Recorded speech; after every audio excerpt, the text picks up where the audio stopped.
Have you ever played an old game for the first time and thought to yourself, how did I not play this when it originally came out? Like you had been living under a painted and glittered rock for the past 15 years, scratching your nuts and sniffing your finger, but still scrunching your face in disgust because your smooth brain was wired to react to something foul-smelling even though you had prior knowledge that it would be stinky? Yeah, that's about how I felt playing Dark Souls. I've loved video games my whole life, but I kinda missed out on the PS3, Xbox 360 era because that was around the time I was getting into music and learning to play guitar, so my free time was almost always devoted to that. Now that I'm an adult and have spent a little over half my life creating music, I've been going back and discovering some of the widely beloved video game franchises that I missed out on, the first of which were the Dark Souls games. I had played Sekiro, Bloodborne, and Elden Ring prior to this, but I really wanted to know where those games originated from and how the great Hidetaka Miyazaki carved his legacy into the gaming industry leading up to those titles. I'm not going to talk about any crazy lore or development history regarding this game because I think there are plenty of channels that do that already. This is mostly just a summary of my experience, what I liked and disliked about it, and a guide on what to expect if you wanted to try trophy hunting this yourself. So without further ado, I'm 7th Sage, I'm a musician from California. When I was really young, I got an N64 that came with Ocarina of Time for Christmas one year, and thus began my spiral into walking the abyss of video games. This is my trophy hunting journey and a video in defense of Dark Souls Remastered.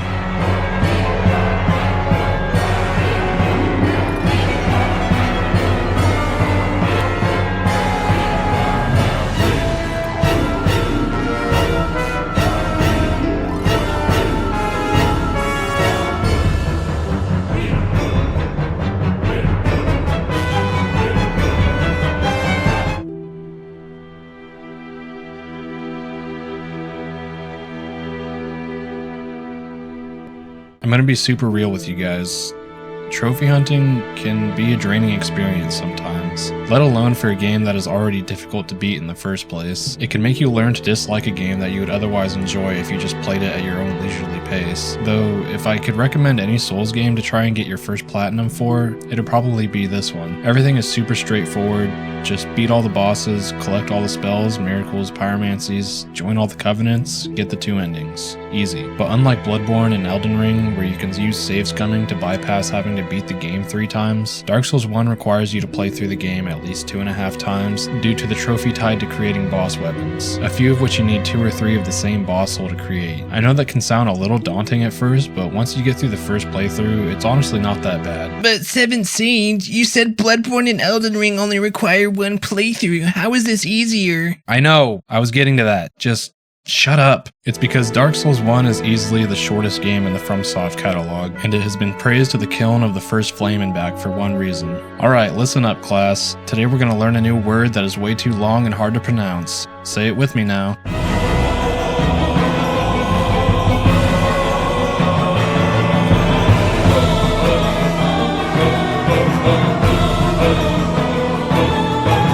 Yeah, no amount of sounding it out is going to make it any easier for me to say that word, so I'm not going to, unless I risk sending myself into an endless stutter like fucking Nemo trying to say the word anemone. God damn it! One thing that a good majority, if not all of the Dark Souls community can agree on is that the world design for this game is like, woo! Yeah, baby! Yep.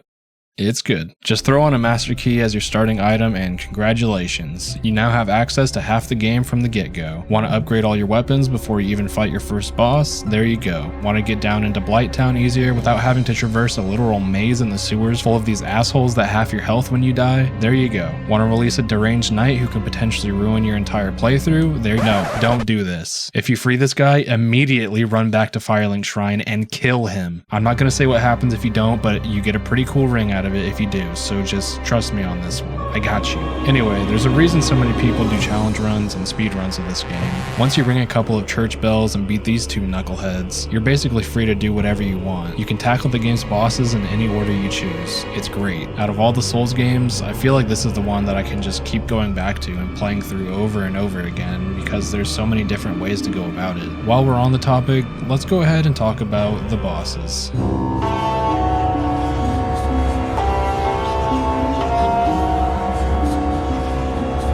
In my Dark Souls 2 video, I mentioned how tranquil and beautiful some of the environments are in Drain Lake, and how as you systematically progress through each area, you always return back to Majula for upgrades and leveling, making it feel like a home you can always come back to and escape the craziness and difficulty for a little bit. I love it for that. But this game is rough, and it can be utter bullshit sometimes. It is not nice, and you are going to die in a lot of ways that will just leave you wondering, how the fuck does that make any sense? And if you walk unknowingly into a spot you're not prepared for before you unlock the ability to fast travel, good luck. In my opinion, this is the true identity of a Dark Souls game. It is meant to unsettle you and create a sense of dread, like this world reached the end of its golden age a long time ago, and you were just a powerless random nobody traversing the remnants of a kingdom left to its own devices. And it is up to you to rid it of its pests and afflictions. What are some of those pests? Well, I'm glad you asked. Let's count down my top 10 favorite Dark Souls 1 bosses, starting with number 10. Big Fat Booty Demon. Spider Mommy. Badass Skeleton. The hardest boss in Souls history. Dragon Ussie. Humpty Dumpty. The bane of my very fucking existence. John Dark Soul himself. And the goodest boy of them all, Big Pupper. Oh my gosh, I hate fighting this boss with every single little fiber of my being. He is such a good boy, just trying to protect his former master's grave. And to make matters worse, if you complete the Artorias of the Abyss DLC and fight alongside Sif against Manus, you will get a different cutscene when you go to fight the Great Grey Wolf, where he remembers you from the past and gives a little whine, gesturing that he doesn't want to fight you. The evil bastards at From Software even added in an animation where he limps and whimpers when you get him to low health. And this is the boss you need to beat 3 times, warranting a 3rd playthrough. You know what? Fuck Dark Souls. Don't trophy hunt this game. Don't play it. Just throw it away. End the video.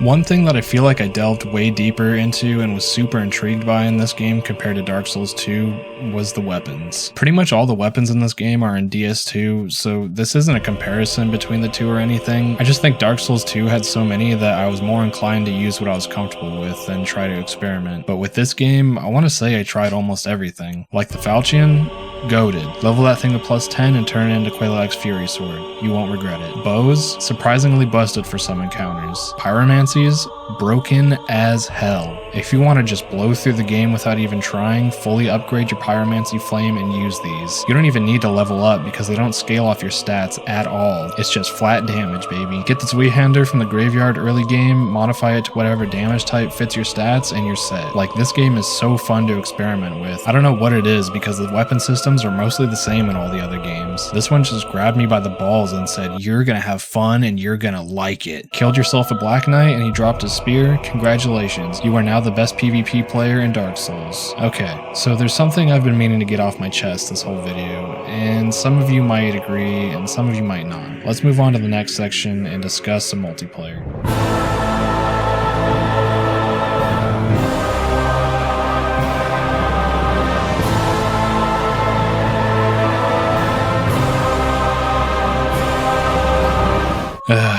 I hate sections like this because I feel like it makes me seem like I dislike a game way more than I actually do. But screw it, I'm just gonna say it. The multiplayer in this game sucks! I don't know if it's just me and my crappy internet or what, but I don't think I have ever seen a random person's white or gold summon sign in this game. Like, Dark Souls 2 has the whole soul memory thing going on, and I still found more summon signs in that game than this one. Luckily, I had Donut playing with me, and it was pretty easy to connect with him, so I don't know what I did wrong. That part is really not that big of a deal, because I think I prefer to play this game solo more so than the other games. What really pisses me off about this game is the PvP. The amount of sweaty tryhards in this game that just try to get you to dodge roll away from them so they can chain backstabs on you over and over again until you're dead is crazy. And what the hell is the deal with gravelording? I've had it explained to me a few times and I still don't get it. I saw plenty of those summon signs around, and every time I interacted with one, it was just the same backstab spam as before. Listen, I am not good at PvP in any of the Souls games. I'm sure if I spent more time with it, I learned to appreciate it for what it is, but as a trophy hunter, that is usually always at the bottom of my to-do list when I play these games. Maybe after I finish Dark Souls 3 and Sekiro, I'll go back and become the parry god my mom always believed I could be. Something I will mention about the multiplayer in this game that I love and wish they would incorporate more in other games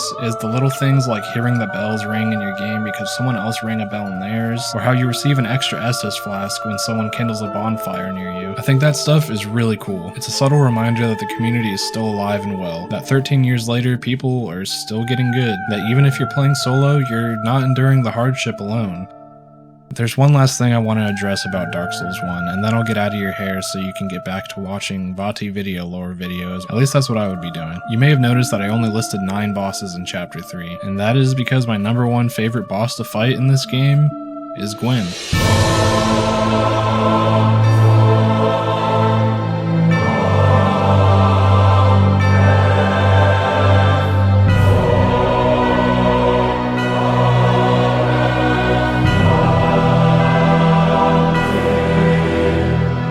Unlike Dark Souls 2, where I thought the final boss was kind of a letdown, I think Gwen is the perfect end to Dark Souls 1. I can't really put a specific emotion behind what I felt when I finally reached the end of this game. It just felt good. I hate long runbacks just as much as everyone else, but I honestly really like that this game makes you earn that final fight. Taking down Gwen's Black Knights as his last line of defense before this once weak and defenseless Hollow rolls up to his crib to usurp his throne just feels so right to me. Oh man, and the music goes insane. Having a single piano playing this extremely sad and melancholy piece instead of a huge epic orchestration was a great choice in my opinion. I want to give a huge shout out to Matsuo Sakuraba because he brought nothing but heat to the Dark Souls series. I mean, half of me wants Miyazaki to make Dark Souls 4 so they bring back this dude to make the music. No offense to you, Yuka-chan, I know you're a freelance artist now, but keep making music for all the Souls game, please. Thank you. By the way, did you know Gwen is the only boss you can parry and riposte in Dark Souls 1? Because, that right there is one of the most satisfying things I've ever done in a video game. Yeah, everything about this fight was just 10 out of 10. Now that I had turned the Lord of Cinder to Ash for a second time, the final steps I really had to take were beating Sif again.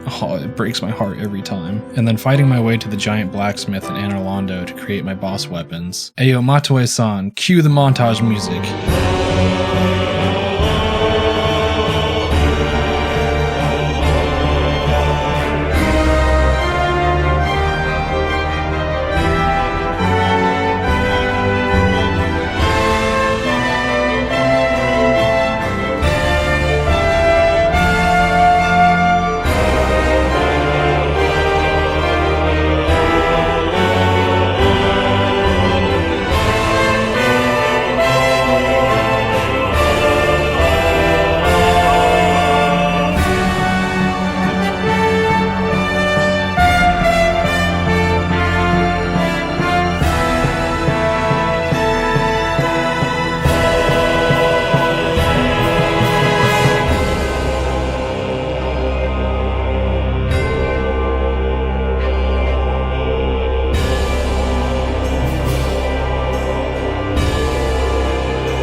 Honor and the platinum, yes. Thank you so much if you made it to this part of the video. I saw how much love the Dark Souls 2 video was getting, so that inspired me to make this one. I really wasn't planning on doing anything with the footage I had for Dark Souls Remastered, but you guys made this happen. Seriously, from the bottom of my heart, thank you. I'm almost done with my journey of trophy hunting all of the Souls games, and it would really mean the world if you guys stopped by my Twitch streams to cheer me on. I know it can be annoying having to switch between platforms and set up an account and everything, but hey, if my YouTube channel starts doing well, I'll probably just switch over to streaming here full time. So, you know, like and subscribe. I'm not some big shot YouTuber, so if you leave a comment letting me know your favorite thing about Dark Souls Remastered or anything you want to say, really, I'll be sure to return the like and reply to you in some way, shape, or form. But for now, this has been 7th Sage signing off. I hope you all have a great day.